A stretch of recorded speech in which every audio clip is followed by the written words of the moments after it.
So let us kick off this week, and we're going to kick off this week with Abigail. So this is like the big horror comment. Well, when I hear that, when I hear that, that is, when I hear that, I don't know if it's a horror comedy, but when I hear the synopsis of it and when I see the trailer, I'm thinking this has to be a horror comedy because the poster for this film is a girl who looks like she's a teenager in in a ballerina's tutu, like in a ballerina's outfit, and it looks like she has vampire teeth. So, vampire ballerina girl.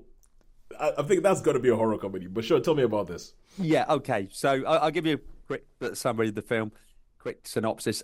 Yeah. So there's this gang of villains which decide to kidnap this little girl with someone who's really really rich and powerful. Mm-hmm. So you can imagine why they're rich and powerful, obviously.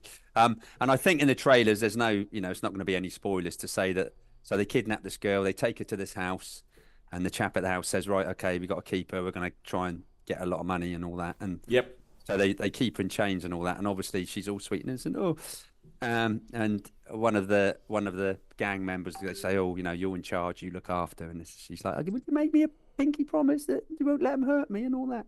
And then something comes at him. She says, "Oh, I feel really sorry for you," when he finds out, and it's like, Yeah. right, okay. So, and I mean that's in the movie, and then it turns into, yeah, a big splatter, absolutely stupid film that I should with all my things think, oh, come on, man, why are you doing that? It's like the should we say, people get injured. Let's just say really really badly injured, and yet they can still function. It's Yep. one of Yep. those Yep. sort of things where, oh look, I'm pretty sure you wouldn't be able to run as fast as that if you'd have been, Your kid have no kid left. yeah, if you'd lost. Anyway, so yeah, and it's a lot of gore and it's a lot of like the normal vampire tropes, and it says that that's in the trailer, so you're not going to get any, if you see the trailer, you're going to know what to expect. Oh, vampires, I know. Let's have a cross. Let's have, oh, daylight. Oh, I know. Steaks. Yeah. Let's make some steaks out of pool cues and stuff. You know what I Yeah. mean? And there's all sorts of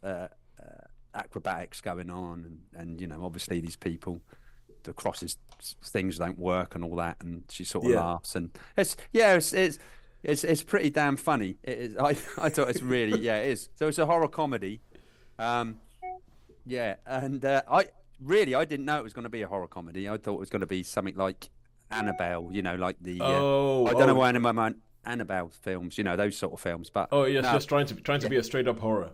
straight up horror, yeah. Like But that, it wasn't that you would inevitably find disappointing. disappointing, yes. So, yeah, it was really, really stupid hokum stuff, which was like with a few wise quips, and it was, I mean, it was what it was. If you want to see something that's quite funny with all the vampire tropes you could possibly think of, and I thought it was quite. Yeah.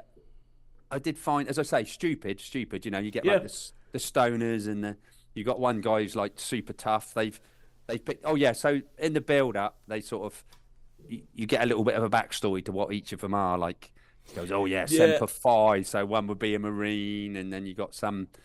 Because from what I understand, they do a sort of like Reservoir Dogs thing where the team that they've put together to kidnap this girl and hold her for a ransom.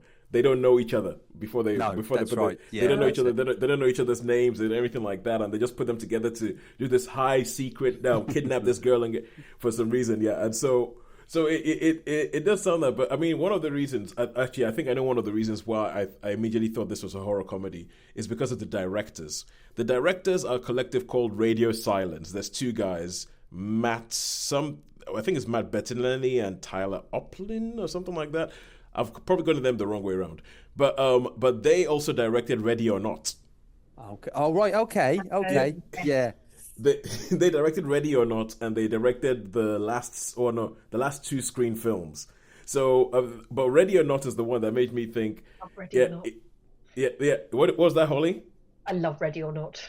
Yeah, Ready or Not is one of the made me think. Yeah, horror comedy. That's what it's gonna do. You're gonna have all the trappings of horror, but they know this is stupid. They know and so Abigail is like, I usually give horror movies a swerve, But because it's them, I'm like, okay, cool. You know what? I think I might actually want to watch Abigail because I think that there's going to be a lot of stupid stuff in there. That is going to be fun. It's going to be fun. That's exactly right. Yeah, it's just fun and stupid and pretty ridiculous, really.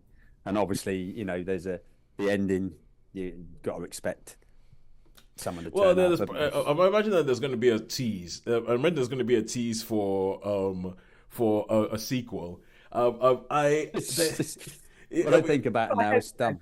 I imagine there's going to be a tease for a sequel, there's things that has been said about this film, and everybody sort of like, they drop a hint here and there, in which I think that there might be a pretty famous vampire that shows up at some point in the film. I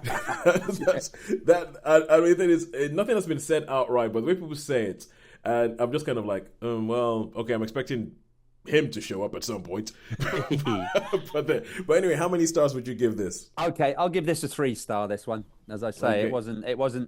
It was better than I expected, and it was fun, hokum, stuff, and so I can forgive all the silly stuff because didn't take itself seriously anyway, and it was a comedy, so not a problem with that. Yeah, and as we always say on this, we talk about how Sharon, if she was here, talks about how three is a very wide band. It's probably the widest band of anything that we do. So you have a low 3, a middle of the road 3, and a high 3. Where would you put it in that? Middle of the road 3, I reckon. Middle.